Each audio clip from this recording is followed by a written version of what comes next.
Good morning and welcome to Cover 2 Cook. We're on episode 95. We're doing a special episode today of the draft.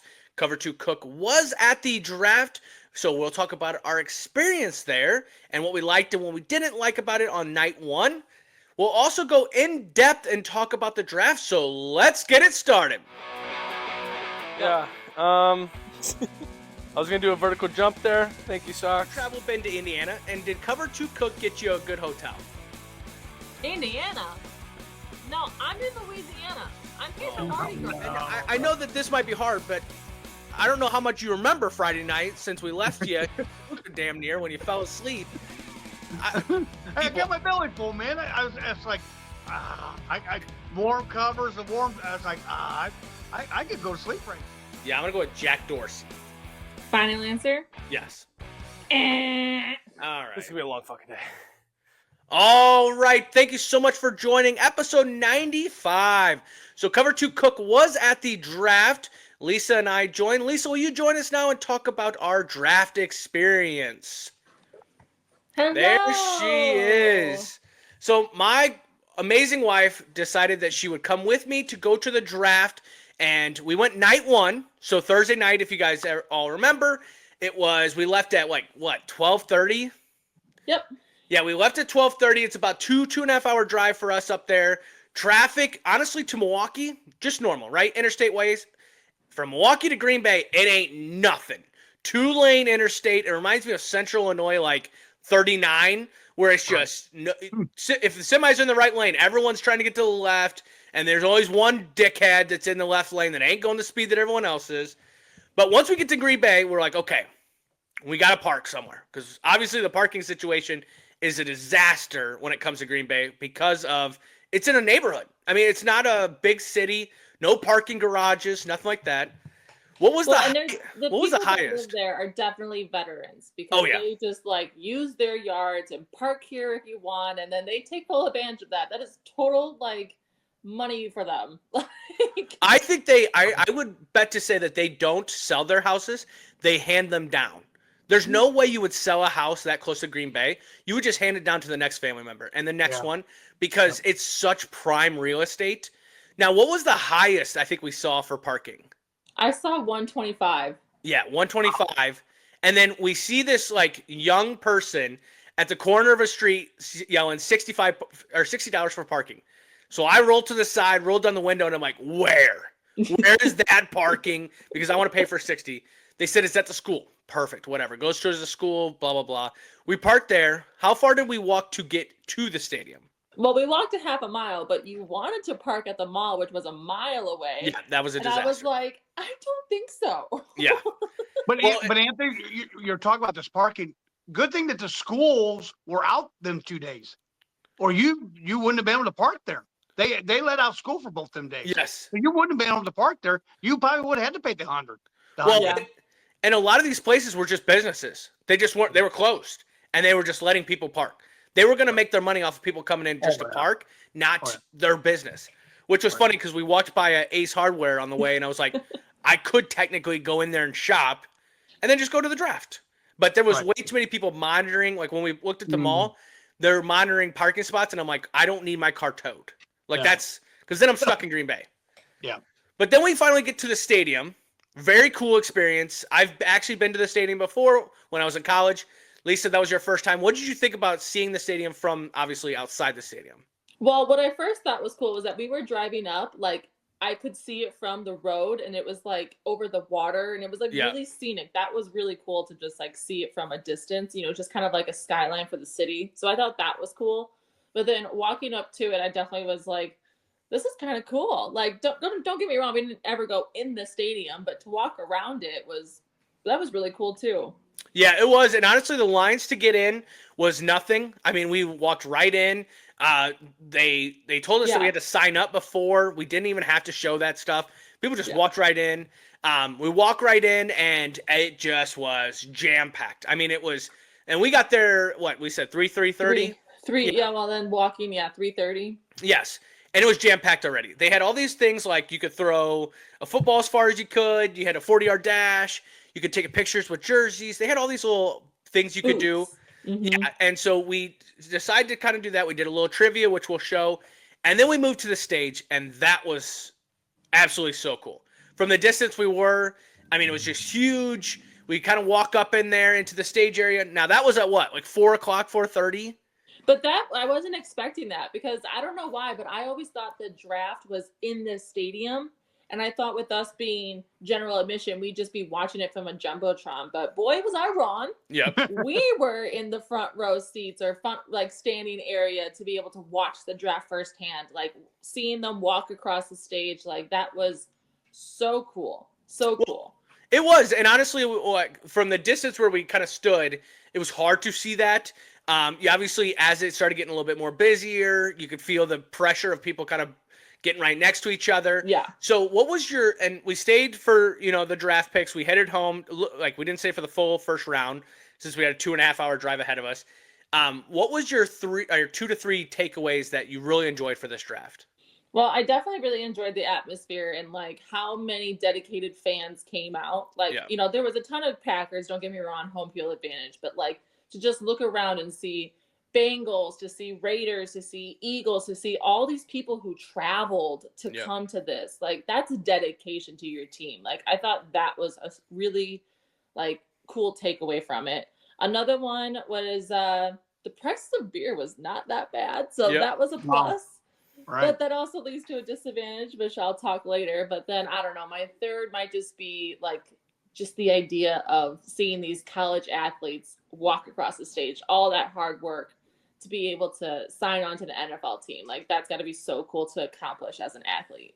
Yeah, I definitely. So honestly, my 3 are kind of close to yours. I will say I have always kind of joked about the people that go to the draft because they're always got the headgear on and craziness. But like when you get there, you feel your fandom just kind of get rise because now you're next to people that are not your friends. Definitely a lot of Green Bay fans as a Vikings fan. But then every time you see a Vikings jersey, you kind of give them a little knucks, right? Give them a little high five and hey, skull.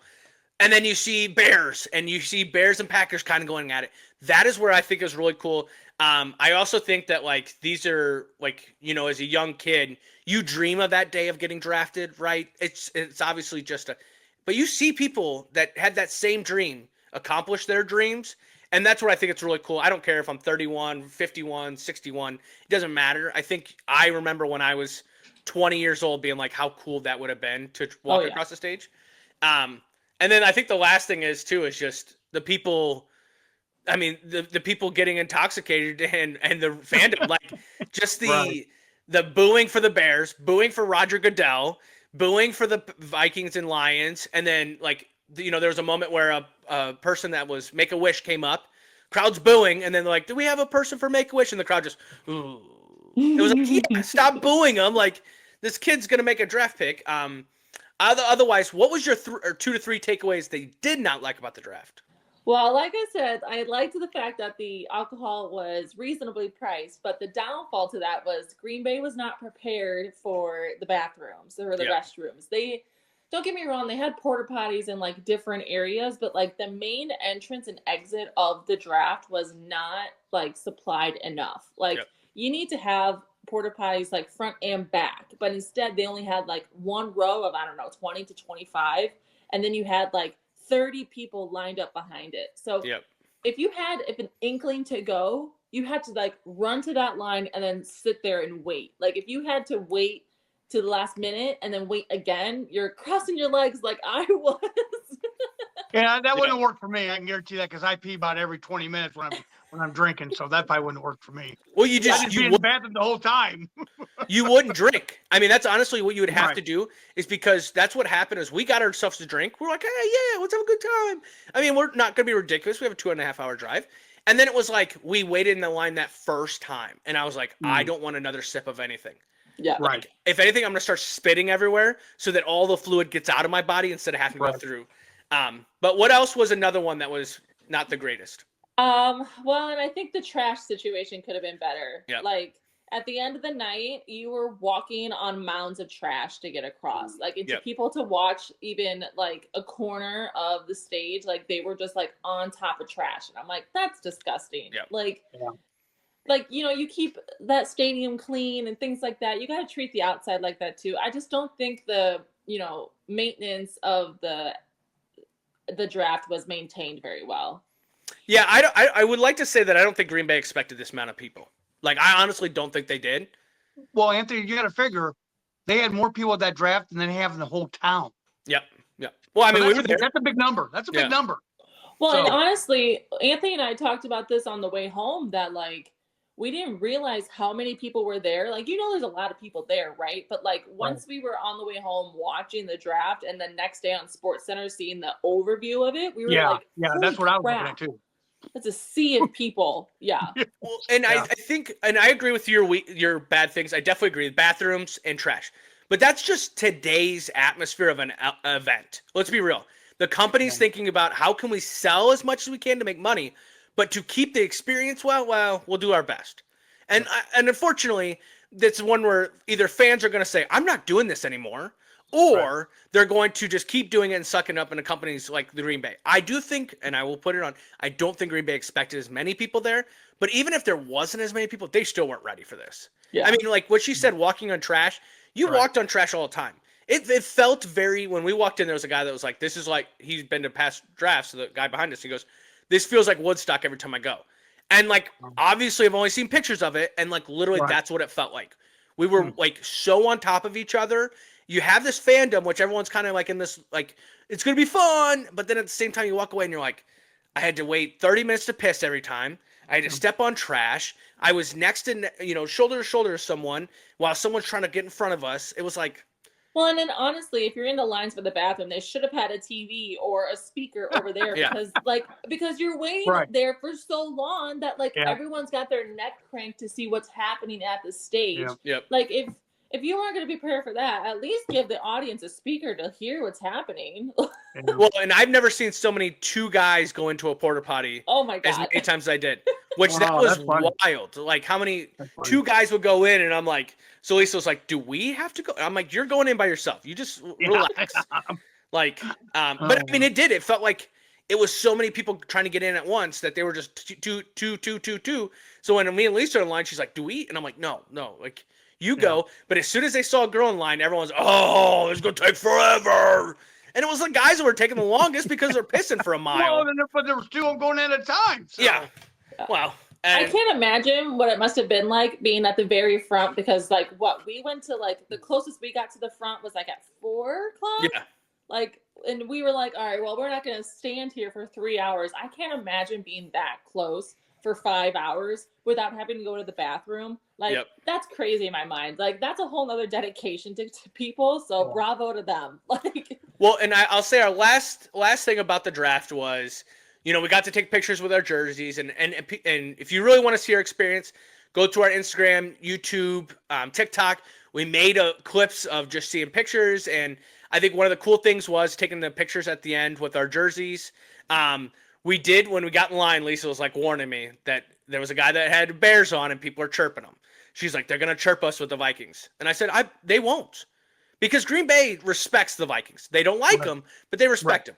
Bears, Packers, and I think walking away from that draft, I thought Vikings and Packers it's a rival, but nothing comparable to the Bears and Packers. Nothing.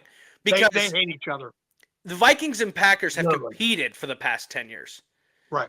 Bears and Packers have not. It's been Packers just beating up on the Bears. But I will say the last thing too, or the bad thing about it is I've never had such lower back pain than I did in that moment, because it's one thing to be on cement, but just standing and you're locking your knees, you can't move. And when we sat there, I was trying to flex my back and I'm hitting someone and I'm like, okay, well, sorry, but I'm a big guy. My back's killing me. And then when I saw you hurting, I was like, okay, so it's not just because I'm fat. It's, she's hurting too. So. Yeah. Well, I will say one more cool thing for me was, it was cool that they had booths. We didn't stand in line for it, but you could see all of the Super Bowl rings. That would have been really cool. Nice. They had the Lombardi trophy, which I thought would have been really cool to see too. But even when we left, the lines were still pretty long for that. But just to have that experience for the fans to see, I thought that was a cool takeaway too. Definitely agree. Oh, well, and you know what? One good thing, it didn't rain. Yeah. Because that would have been a bigger mess. if it would have rained, that would have been a big mess. Not only was it cold up there as well? Because it looked like there was people on TV that had jackets on, and it wasn't bad when we got there at 3, but once that sun went down, it got cool. And I will say it's one of these things where what was it, Friday? It rained. And those people went through the rain. I wouldn't have done that. Like, and honestly, we probably would have. But the one kick about the whole thing is they don't allow umbrellas. Right. So you had to wear raincoats. And I was like, that made no sense. I understand not having chairs because then everyone would be sitting. But like umbrellas, it made no sense because if it's raining. So, I mean, that would have been shitty. We thought it was going to happen the whole time. The weather all week. It was supposed to rain. So we were nervous. I was like trying to bring layers with me, layers in the car to change into after. And then we got lucky, blessed that it didn't rain for us on Thursday. Right. But yeah, I felt bad for the people that were there on Friday. Right. All right. Well, thank you, Lisa, for joining. We're actually going to go in depth on the draft, unless you want to stay for that part. No, I'm all right. Have fun, boys. All right. Thank you so much. So talking about the draft, Cover 2 Cook was there. Great atmosphere. But remember, it's a 3-day experience. So day 1, you get to see the first 32 picks. Doesn't mean every team was going to pick. Going into the draft, all 32 teams, which was the first time in a long time that nobody had trades kind of made in there. Right. And then right off the bat, we see a trade. The Jaguars traded to number 2 to get the Cleveland's pick. What'd you think about that one, going to get Travis Hunter? I thought that's a big gamble trying to go get him. Yeah. You better. I mean, I see why they did, because Liam Cohn is a offensive person. Yep. They want to get him some help. They want to get what's the quarterback? Trevor Lawrence. Yep. Trevor Lawrence some help. So they're going to go after the unicorn, which would have been nice in Cleveland. Which we'll talk about what that mess is in Cleveland. Yeah. But it's a big gamble because now Cleveland's going to have 2 first-round picks next year. Yeah. So that's a big gamble. Yeah, I think you started seeing in the first round, you started seeing teams that already made their decision last year or saying, we're going to make our decision next year when it comes to quarterbacks and things like that. Cleveland, I think, did. But the Bears go and get Loveland, which a lot of people are saying Tyler Warren was going to be the person chose there. What did you think about that one? I think that's a great pick for them. Yep. He's a good blocker. He could be a slot receiver for Chicago. I was talking to a Bears fan, Troy Schwanke, and he said that's perfect for Ben Johnson's offense. He likes to run a 2 tight end offense, and he can also be their slot receiver. He blocks very well, because I got a question too with him. I says, you already got Cole Kmet. You're not using him. Yeah. Why are you going after another one? But this guy is the guy. I mean, he was kind of hurt throughout the season for Michigan, but I think this will be perfect for the Bears. Well, he's got I think it's a knee. Maybe knee or shoulder. Mm-hmm. He's got a situation where even coming into this offseason, he's kind of fighting it. So I definitely agree. I thought Tyler Warren was more that guy, though. And I guess in my head, because I think Loveland's taller, and I think that's the difference. But, like, Tyler Warren was a great blocker at Penn State. He's obviously good, could catch the ball out of the field because, I mean, every team was worried about him. So I thought Tyler Warren would be that person. I think him going to Colts is still good. But, yes, this was I think out of the first round, this was the only decision that I think was made by a coach. All of them were GM, coach-based, but this was the coach saying, I want him. You want me to coach this team, and I'll tell you right now, Ben, keep it going because that's going to be great for Chicago. But if you start losing, that voice of yours goes away very fast.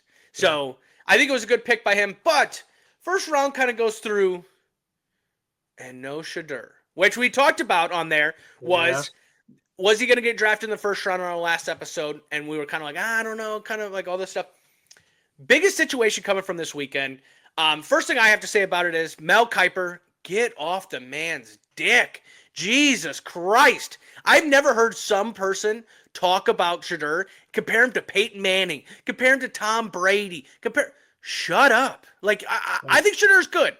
But that comparison is ridiculous. It sounded like he was getting paid by the Sanders family with how he talked about it. What did you think about this whole Shedeur? I kind of get my whole segment, but what did you think about this whole Shedeur situation? I think, here's the deal. The NFL has gotten it wrong before. Yep. Everybody's thinking, what are they doing? Is it because of the old man? Is he? The old man has scared these teams off. They've gotten it wrong before, and they may get it wrong again this time with Shedeur. Yep. You know, they got it wrong twice in the last 10 years. Russell Wilson, he was a 4th-round pick. And a man that is the GOAT, Tom Brady. They really got that one wrong. So, I mean, I think it's, you know, Brock Purdy. I mean, I think they're hoping, I think Sanders is hoping that I'll prove to him but he went to the wrong team. I think, what's the Browns? You have now 5 quarterbacks now. What are you doing? And they're all from the scrap heap. Yep. So I don't know. I hope they're wrong. I think he's going to be a good ball player. I mean, he's got the genetics with you know that, and I think and they have gotten it wrong before. So I think this Shedeur situation changed a lot of people's mentality of him. And what I mean by that is, like, if we were big, you know, against him, right? Throughout college football, everyone's talking about him. It's like, he plays in the Big 12 and he's not that great. And then even the antics you saw on the field, you're kind of like, oh. But then when it came to draft day, and then you saw it. So I think what we took away from this whole thing is the analysts had it wrong. I do think the analysts have it wrong. I think when we talk about the ESPN analyst and then we talk about the scouts of NFL teams, I would go with the scout of the NFL team over these ESPN analysts. I would any day. Mel Kiper, he talked about how NFL's got it wrong. He has got it so wrong so many times. So let's relax, Mel Kiper. Eat your pumpkin pie and shut up, okay? Because I do think now, do I think Shedeur has this mindset that he is this good, but he's actually this good, right? He's not as good as he thinks he is. Can he be that guy? Possibly. But when every word comes out of your mouth is legendary and things like that, you're not that guy. You got your jersey retired at a Colorado for college where you guys didn't go to a major bowl, you didn't make it to the playoffs, and you didn't win the Heisman. Like, you have nothing that puts you in there. Do I think they changed the program around? We will see. We will see. Like, everyone's like, they changed the program around. It's been 1 year. It's been 1 year. I think he's been very delusional. Now, I will say that with how cruel these people were for that.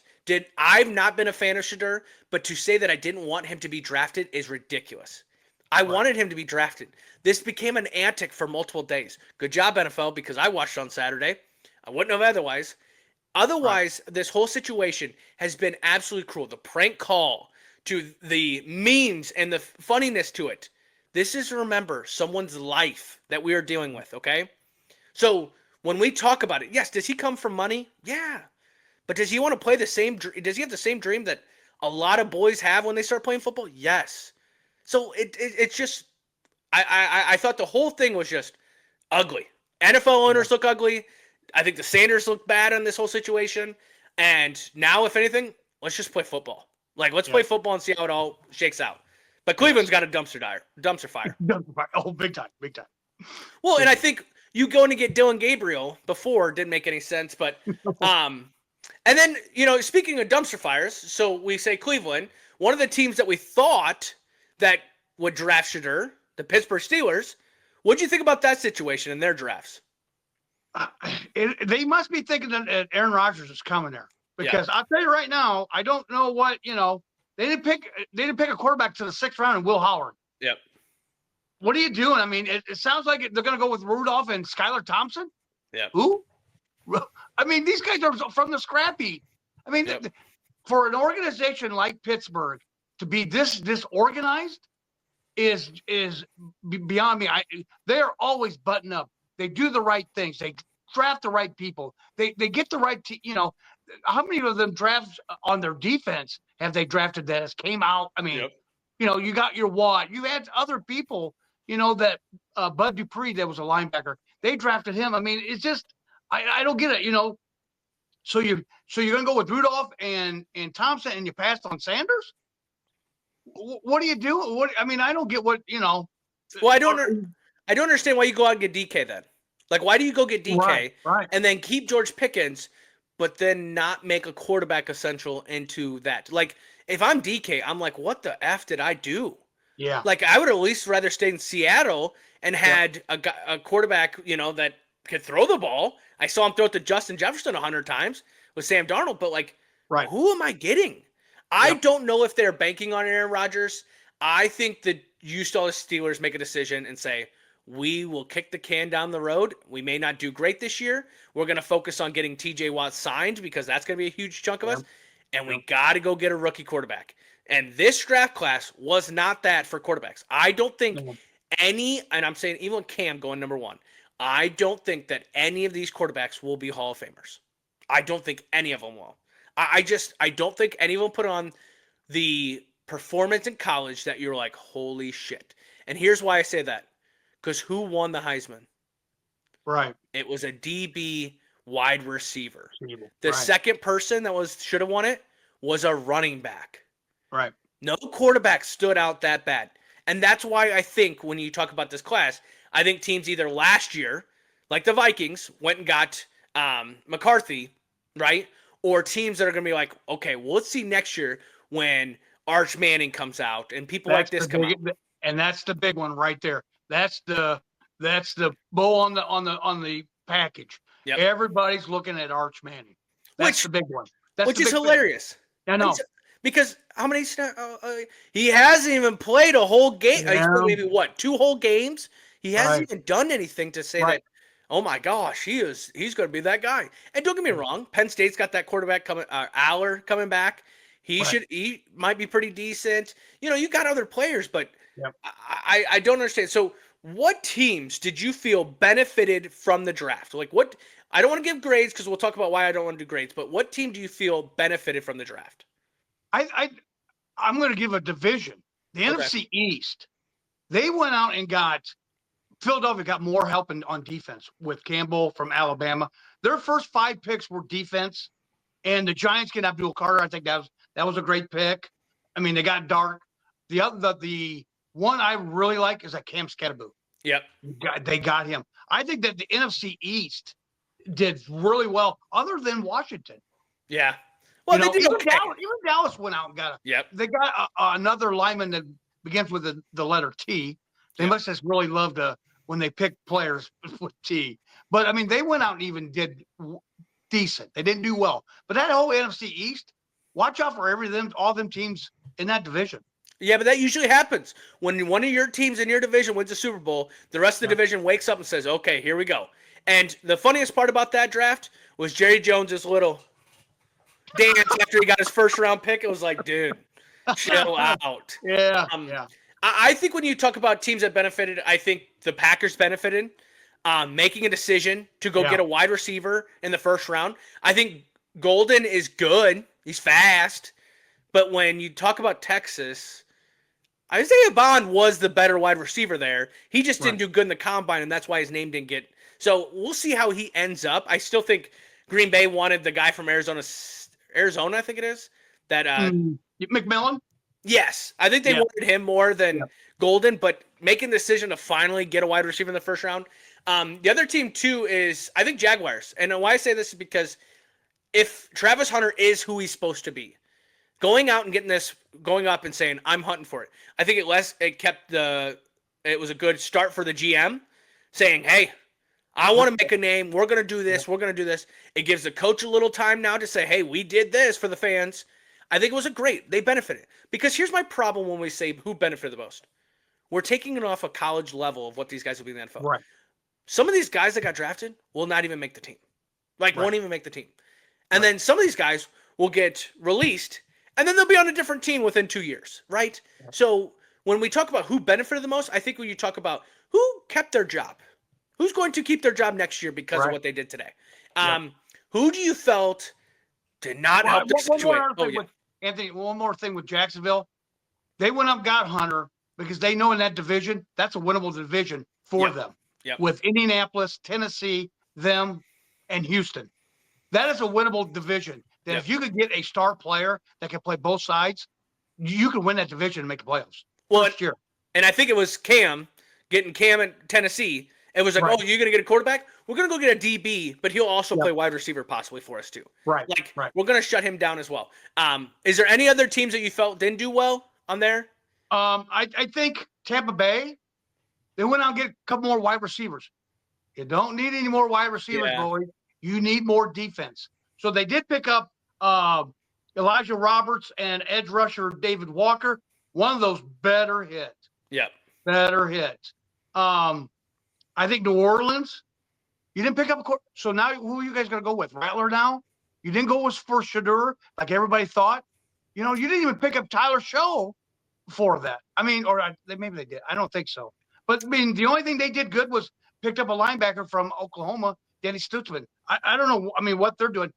One you may not like about I want one more team is Minnesota. Okay. Minnesota only did 5 draft picks this year. Yep. While everybody else in that division loaded up on draft picks, Minnesota did not. Yeah. And in that division, that is we've agreed for before, is the toughest division to deal. You better get up with the Joneses, or they'll pass you back. Bye. Here's my rebuttal to that. Right, is they went out and got O-line in the free agency. They went out and got D-line in free agency. What would you say this draft was? Oh yeah, D-line and O-line. Yeah. D-line, O-line, and I would say corners and safeties. Vikings are fine there. I think that the Vikings, when I started seeing the trades, I was like, yeah, our team's good. We don't need to waste time here. We need to go get who we need to go get. So if that means next year we need to go get them, we'll go get them next year. And that's where I will say I rebutted that because I was frustrated. I'm not going to lie. I bet. I mean, I didn't even hardly see. I watched for Denver. They didn't look like to me. They didn't do any big splashes, but they can't because they have their not draft capital. Their budget is, I mean, they're strapped. I mean, so they've got to. They don't have a whole lot of money. Yeah, no, I don't, and that's where I think when you look at some of these teams, I mean, I think the Vikings picked like first round, and then they didn't pick till like the 4th round. It was something like that where they kept trading away. But the worst team that did not benefit from this draft is the Cleveland Browns. Oh, big time. I think when we talk about it with the Shedeur situation, they have 5 quarterbacks. In case you guys don't know, it's Joe Flacco, it's Deshaun Watson, it's Kenny Pickett, it's Dylan Gabriel, and now Shedeur Sanders. So yet alone are you going to bring probably the most visible player from college football of Shedeur. You also have one of the most vile quarterbacks in the NFL right now with Deshaun Watson. You have the oldest quarterback in the NFL, if Aaron Rodgers doesn't play, at Joe Flacco. You have a Kenny Pickett that is now on his 3rd team in 4 years. 3 and 3? No, yeah, 3 and 4. 3 out of 4 years. And then you have Dylan Gabriel, which you've already warranted that Dylan Gabriel and Shedeur are going to be project quarterbacks. Guess what, boys? If you got 5 quarterbacks taking snaps, you can't make them projects because there ain't enough snaps to go around. It doesn't make any like. I was wondering after like when are we going to see one of these guys get released? 2 people are going to have to get released. They're going to go to the like, and so you're going to release Joe Flacco and Kenny Pickett? You can't release Deshaun. Are you going to trade him? Like who's taking on that and who with his talent? It made 0 sense. But again, it's Cleveland. So what'd you think about that? Yeah, I totally agree. It's that whole organization from top down. It's a dumpster fire. That is having 5 quarterbacks. What are you doing? I mean, what's going on here? Are you going to trade one of them and get some more draft picks for next? It just looked, and then you trade the number 2 pick. Yep. I mean, you got more picks out of it. You're going to get 2 picks for next year in the 1st round, but still, Travis Hunter could have helped you at both ends as well. Yep. Well, I think when they traded for the next year, that was them saying, we are going to get a franchise quarterback next year. Yep. And we'll hope that this year we find one. We hope we find one this year, but we're going to go get one next year. Yep. And what sucks is what you could have had if you would have took Travis Hunter at number 2, and then in the 6th round took Shedeur if that was the situation. Right. Like, I just think, now, does any team want that? And I think that's what the whole Shedeur situation was. I think the owners made their decision. We're not bringing this in. Yep. And we are the owners. We can do this. And I will tell you right now, Shedeur, if it works out your way and you're a starting quarterback and you're as good as you think you are, then make them pay when it comes time to get paid. Okay? Exactly. I will say that, but at the same time, I don't know if the owners really had that. I just think he gave his and I want to say arrogance, but his confidence. It's not. Like, he's a good ball player. His confidence came off as demeaning to some people, or that he couldn't take criticism or whatever. And it's like, so what do you want? You want a guy that's like, oh, yeah, okay. Well, then go draft Riley Leonard. Like, you know what I mean? Like, Shedeur was, yes, he's big, but I think what hurt Shedeur was he played in the Big 12, Yeah, and they didn't win the Big 12. No, They didn't even like. they didn't make the playoffs. Yes. I think they were what 9-3, 8-4. Yeah. I mean, they were. But I also did see a photo of him. He had this build of all 32 hats in the background, Yep. and he was going to put it on in the first round. Yep. And then, so I mean like we say, arrogance, confidence. It kind of bite him in the ass a little bit. Oh, I think it bit everyone, and what I mean by that is Deion and Deion's Right. statements before the draft and the comments made about if I go to the Giants, you're going to have praise because you're going to have Russell Wilson. You're going to have. Why are you making those comments? Because now you think the Giants go like, oh yeah, we want you because you're already doubting us. He made a tweet earlier in the year that my boy ain't going to Cleveland. He ain't doing this. Like, it was a bad situation for everyone. I mean, I'm glad that Trevor Hunter kind of distanced himself before the draft because it could have came back and got him as well. Exactly. But like, and maybe he knew that. Yeah. That's why he did it. Yeah, I still think we'll see what the long term of him as well. But I think when you talk about this whole draft, I think it was an exciting weekend. Right. I think the NFL did it right with this because they kept you interested Thursday, Friday, Saturday. I mean, I was stayed up Friday night and watched because I was like, no damn way he's gonna go 4 rounds without getting picked. Right. Or 3 rounds Friday night. Right. No way Right. he's gonna go 3. And then it got into Saturday, and I'm like, holy shit. Now, social media absolutely toxic. I mean, there is so many conversations happening, whether it's his skin color, if it's his actions, if it's this. I think it's. I don't know if we need to go all in depth on that stuff. I think it's just more of, it's a ball game, it's a boy, and it's a flare. Like, Well, it's the brothers. It's not the brother. It's the boys club. yeah, And if you're not one of the boys and don't play well with the boys club, and that we've seen that in the NFL, Colin Kaepernick, yep, they'll blackball you. I mean, they will take you away. I mean, you won't play for us. We don't care. yeah. We got millions and millions and billions of dollars invested in these teams, and if you don't want to play ball with us, you won't be playing with us. And that's why now I think I am a Shedeur fan. Like, I actually think I am now, right? because I want him to make them pay. Gotcha. Like, I honestly do. Right. It's like, and I would love for him to come to Minnesota and be good there. I don't care. He could be good in Detroit. He could be good anywhere. Right. I don't care. I just want him now to prove everyone wrong. But at the same time, he had to be humbled, and he got humbled. So now it's time to light that fire. But exactly. That is our draft experience, episode 95. We're going to be coming back on recording on Tuesday for a Wednesday episode. We'll talk about hockey because hockey's getting good. NBA, I have no clue what's going on and that whole thing, but I'll give it up to our cover 2 cook analyst, and we'll talk more about that. I think we're going to do a Mount Rushmore as well, and that segment as well. So everyone join us on Wednesdays. We have episode 96, but if you want more videos and things like that, follow us on TikTok, Instagram, Facebook, YouTube, everything like that. So everyone have a great rest of your week. We will talk to you on Wednesday.